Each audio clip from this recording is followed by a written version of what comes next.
बुझलु सांग मु आज मो मामू घर को जी टन टन टन टन आई तते कोन एटी भल लागु ना कोन ओह नो अरे नहीं रे मामू घर जीबी 3 दिन करे डल्ला टिका चिकन टा खाइबो अरे अल्प खाइबु रे नले फाटी जिबु हाउ मु रे जाई बाय टन टन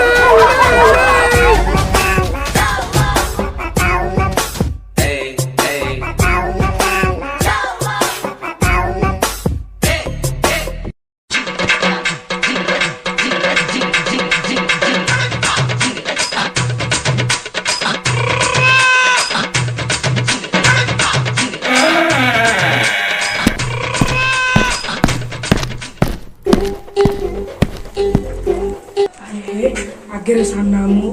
मुंडियाटा मारिया को पड़िबो सुनताइले ताको चिकन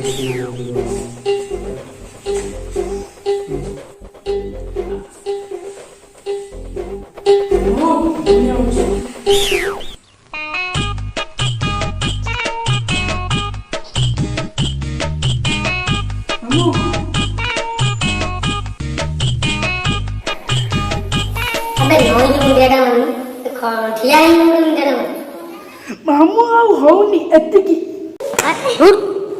अकला होनी नई बोइदरे नई मुंडिया मामू दूसरे के सामने मैं झुकता नहीं दूसरों को मैं झुकाता हूँ दूसरा मामू को दूसरा अरे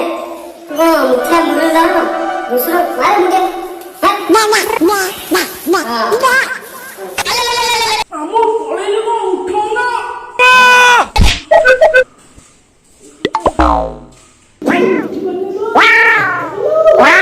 हेलो हेलो मोर नाती जगा हेलो हेलो कोन इते समय ले मुंडिया में चिरा र जाई दे हेलो ए नाती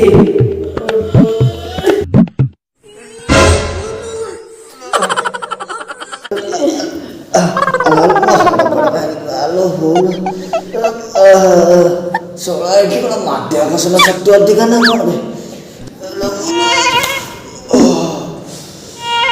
जाऊँ बोले खाली ऐसे मारी वाली लो बोलो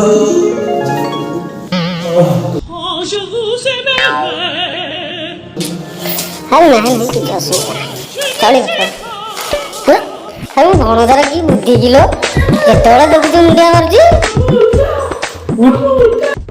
उठी पर मैं सेती बोलू आई राइले मुथे रो तो फोन लगा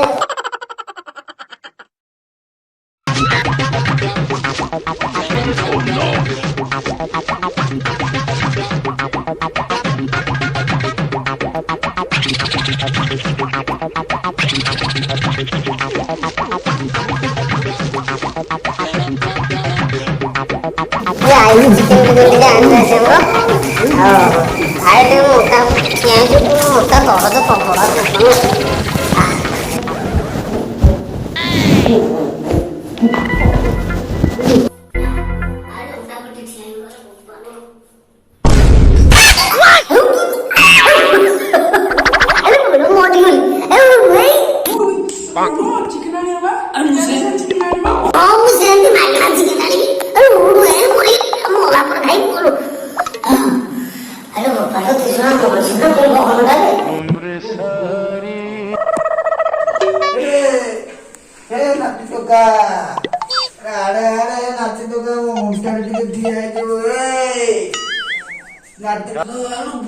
जमा डाके ना लो बोलो केते बसे मु मोड़ी दउछि ताकू जमा डाके केडोगा अरे बनजा आइलू अभी ठेली लो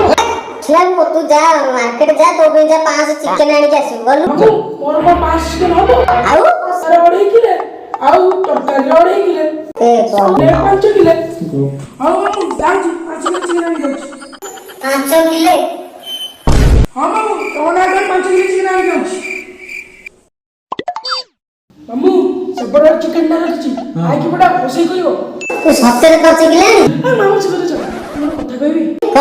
आइला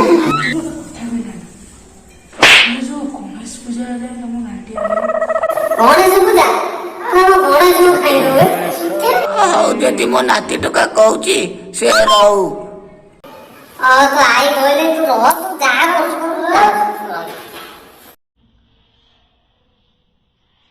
ହଉ ଗଣେଶ ପୂଜା ଦେଖାଯିବ।